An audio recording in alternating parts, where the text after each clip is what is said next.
Hello everyone. आज हम लोग बीएससी इनऑर्गेनिक केमिस्ट्री में केमिकल बॉन्डिंग यूनिट के अंदर एक बहुत ही इंपॉर्टेंट थ्योरी डिस्कस करने जा रहे हैं, that is called molecular orbital theory. ठीक है, इससे पहले हमने केमिकल बॉन्डिंग यूनिट में वैलेंस बॉन्ड थ्योरी और वीएससीपीआर थ्योरी डिस्कस की है। उन दोनों थ्योरीज़ की वीडियोज आपको प्लेलिस्ट में जाके मिल जाएंगी। तो स्टार्ट करते हैं मॉलिक्यूलर ऑर्बिटल थ्योरी। ठीक है, तो देखो सबसे पहले एक चीज़ याद रखो कि जो मॉलिक्यूलर ऑर्बिटल थ्योरी है उसको डेवलप किसने किया? एफ हुंड और आर एस मल्किन ने 1932 में।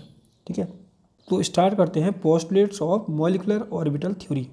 ठीक है, तो देखो फर्स्ट पोस्टुलेट क्या बोलता है? Just like an atom molecule has orbitals of definite energy. ये ऐसा बोलता है कि जैसे परमाणु में डेफिनेट निश्चित ऊर्जा के परमाणु कक्षक होते हैं, एटॉमिक ऑर्बिटल्स होते हैं, वैसे ही कह रहा है कि जो मॉलिक्यूल है, मॉलिक्यूल के अंदर भी क्या होता है कि मॉलिक्यूलर ऑर्बिटल होते हैं जिनकी एनर्जी क्या होती है? निश्चित होती है। ठीक है, जैसे एटॉमिक ऑर्बिटल्स कौन से होते हैं? SPDF होते हैं, हम सभी को पता है, इनको बोलते हैं परमाणु कक्षक। ठीक है, अब जो ये एटॉमिक ऑर्बिटल किसके होते हैं? एटम के होंगे। तो वैसे ही मॉलिक्यूल है, मॉलिक्यूल के भी क्या होते हैं? मॉलिक्यूलर ऑर्बिटल्स होते हैं जिनकी एनर्जी डेफिनेट होती है। ठीक है, देखो एग्जाम्पल के थ्रू समझते हैं। हमारे पास ये एक एटम है हाइड्रोजन, दूसरा एटम है वो भी हाइड्रोजन है। ठीक है, तो इसके पास एक ही इलेक्ट्रॉन है तो 1s1 लिखते हैं, इसके पास भी एक ही इलेक्ट्रॉन है 1s1 लिखते हैं। ठीक है, तो इस हाइड्रोजन के पास क्या है? एक एटॉमिक ऑर्बिटल है, कौन सा? s। ठीक है, दूसरे हाइड्रोजन के पास भी एक एटॉमिक ऑर्बिटल है, वो भी क्या है? s है। ठीक है, जब ये दोनों कंबाइन करेंगे, दोनों जुड़ जाएंगे तो क्या बना देंगे? एक मॉलिक्यूल बना देंगे। क्या बना देंगे? मॉलिक्यूल यानी अणु बना देंगे, कौन सा? S2 बना देंगे। ठीक है, अब जो S2 है ना, देखो जैसे मॉलिक्यूल, जैसे एटम है, एटम के अंदर एटॉमिक ऑर्बिटल है, इस एटम के अंदर भी ये एटॉमिक ऑर्बिटल है। ठीक है, तो जो मॉलिक्यूल है कहता है मॉलिक्यूल के अंदर भी इसके मॉलिक्यूलर ऑर्बिटल होंगे। ठीक है, कौन से होंगे? सिग्मा और सिग्मा स्टार। अब सिग्मा और सिग्मा स्टार कैसे होंगे ये हम धीरे धीरे समझेंगे इसको। ठीक है, second point, molecular orbitals are formed by the combination of atomic orbitals of proper symmetry and comparable energy. ये बोलता है कि जैसे हमारे पास मॉलिक्यूलर ऑर्बिटल बने, इसमें कितने बने? 2 बने, सिग्मा और सिग्मा स्टार बने। ठीक है, सिग्मा को बोलते हैं बॉन्डिंग और सिग्मा जिसमें स्टार लगा उसको बोलते हैं एंटी बॉन्डिंग। तो हमारे जो मॉलिक्यूलर ऑर्बिटल बने हैं सिग्मा और सिग्मा स्टार, कैसे बने होंगे?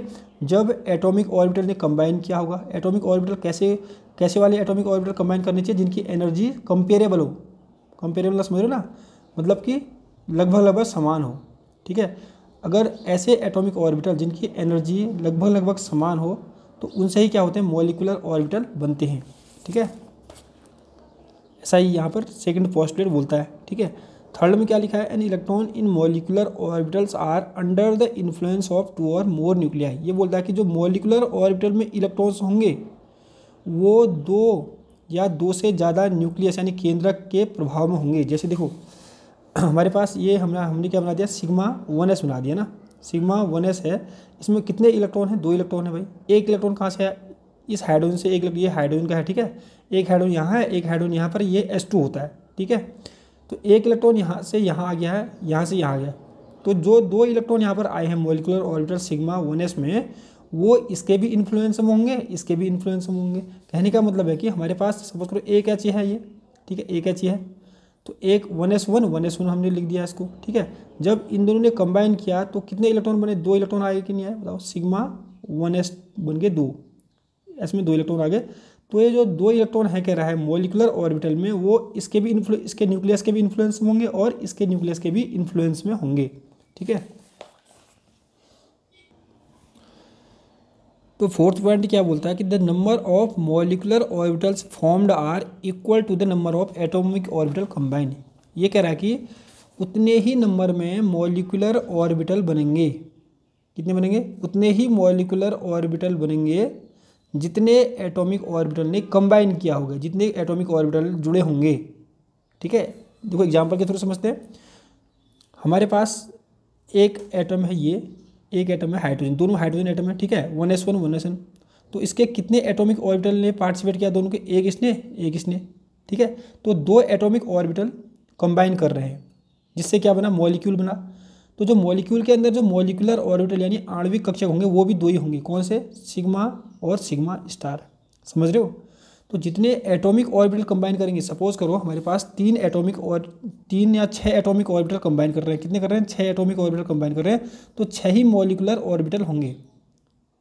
ठीक है, जैसे यहाँ पर 2 एटॉमिक ऑर्बिटल कंबाइन कर रहे हैं, एस और एस, तो 2 ही मॉलिकुलर ऑर्बिटल कौन कौन से? सिग्मा और सिग्मा स्टार भी बनेंगे। ठीक है, नेक्स्ट पॉइंट है क्या है कि when 2 atomic orbitals combine they formed 2 molecular orbitals. ये बोला कि जब 2 एटॉमिक ऑर्बिटल कंबाइन करेंगे तो वो 2 ही मॉलिकुलर ऑर्बिटल बनाएंगे। इससे पहले मैंने आपको समझा दिया है। ठीक है, these are called bonding molecular orbital and anti bonding molecular orbital. जैसे यहाँ पर 2 एटॉमिक ऑर्बिटल ने कंबाइन किया तो 2 ही मॉलिकुलर ऑर्बिटल बने, कौन से? सिग्मा और सिग्मा स्टार। एक को बोलेंगे बॉन्डिंग, एक को बोलेंगे एंटी बॉन्डिंग। ठीक है, the bonding molecular orbital has lower energy hence greater stability, whereas anti bonding molecular orbital has more energy and lesser stability. ये ऐसा बोलता है कि जो बॉन्डिंग मॉलिकुलर ऑर्बिटल होता है उसकी एनर्जी कम होती है। अगर जब एनर्जी कम होती है तो उसकी स्टेबिलिटी क्या होगी? ज़्यादा होगी। ठीक है, ऐसे एंटी बॉन्डिंग मॉलिकुलर ऑर्बिटल है उसकी एनर्जी ज़्यादा होती है और उसकी स्टेबिलिटी कम होती है। ठीक है, जैसे यहाँ पर मॉलिकुलर ऑर्बिटल ये मैंने ड्रॉ कर रखा है। ठीक है, ये ड्रॉ कैसे करते हैं बाद में सीखेंगे। ये एक हाइड्रोजन का यहाँ पर है, एक हाइड्रोजन का यहाँ पर है, ये किसका है? H2 का है। ठीक है, इस साइड है H2 का। तो यहाँ पर क्या हुआ कि जब 1s एटॉमिक ऑर्बिटल और 1s एटॉमिक ऑर्बिटल ने कंबाइन किया, मतलब 2 एटॉमिक ऑर्बिटल ने कंबाइन किया तो 2 ही मॉलिकुलर ऑर्बिटल बनेंगे। एक को बोलेंगे सिग्मा 1s, एक को बोलेंगे सिग्मा स्टार 1s। ठीक है, अब देखो ये होता है बॉन्डिंग और ये होता है एंटी बॉन्डिंग।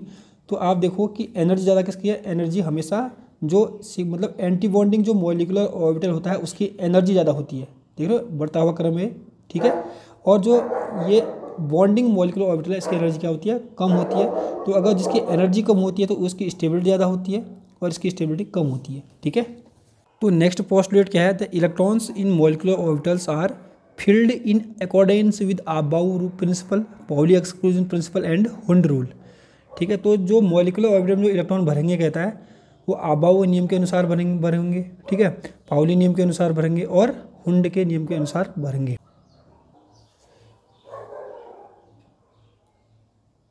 तो देखो नेक्स्ट पोस्टुलेट क्या बोलता है? Molecular orbitals are formed by the linear combination of atomic orbitals. The atomic orbitals can be expressed by wave function psi. ठीक है, जैसे मैंने आपको बताया कि ये क्या है? मॉलिकुलर ऑर्बिटल है। जो ये मॉलिकुलर ऑर्बिटल बनेंगे कह रहा है सिग्मा और पाई मॉलिकुलर ऑर्बिटल बनेंगे जब एटॉमिक ऑर्बिटल क्या करेंगे? कंबाइन करेंगे। ठीक है, कैसे? लीनियरली। ठीक है, और जो एटॉमिक ऑर्बिटल हैं उनको हम लोग साई से एक्सप्रेस करेंगे। ठीक है,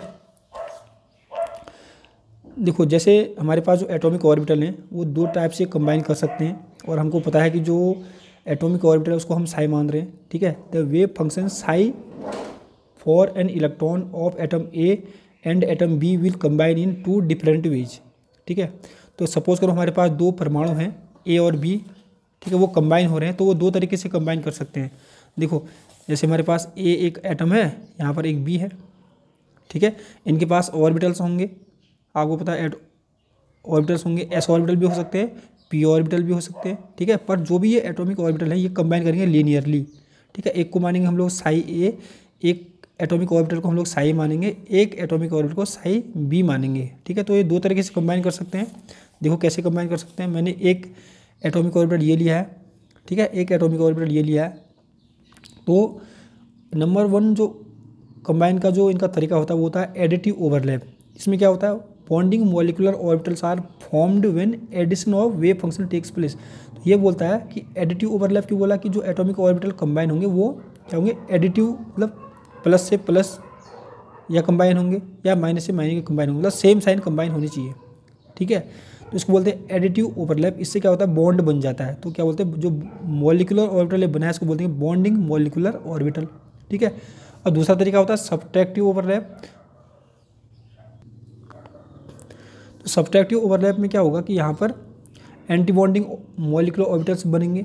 ठीक है, वहाँ पर क्या होगा कि एक हमारे पास जो वेव फंक्शन होगा, ठीक है, उसका जो प्लस होगा दूसरे के माइनस के सामने होगा। तो यहाँ पर कभी भी बॉन्ड नहीं बनता है। बॉन्ड तभी बनता है जब प्लस से प्लस मिले, मतलब सेम साइन से सेम साइन मिले। हो सकता है वो प्लस से प्लस मिले या माइनस से माइनस मिले, ठीक है। पर यहाँ पर क्या हो रहा है, प्लस से माइनस हो रहा है, तो कभी भी यहाँ पर बॉन्ड नहीं बनता है। ये ही होता है एंटी बॉन्डिंग मॉलिक्यूलर ऑर्बिटल, ऐसे बनता है जब सब्ट्रैक्शन होता है, जब वेव फंक्शन का सब्ट्रैक्शन होता है साई ए माइनस साई बी, ठीक है।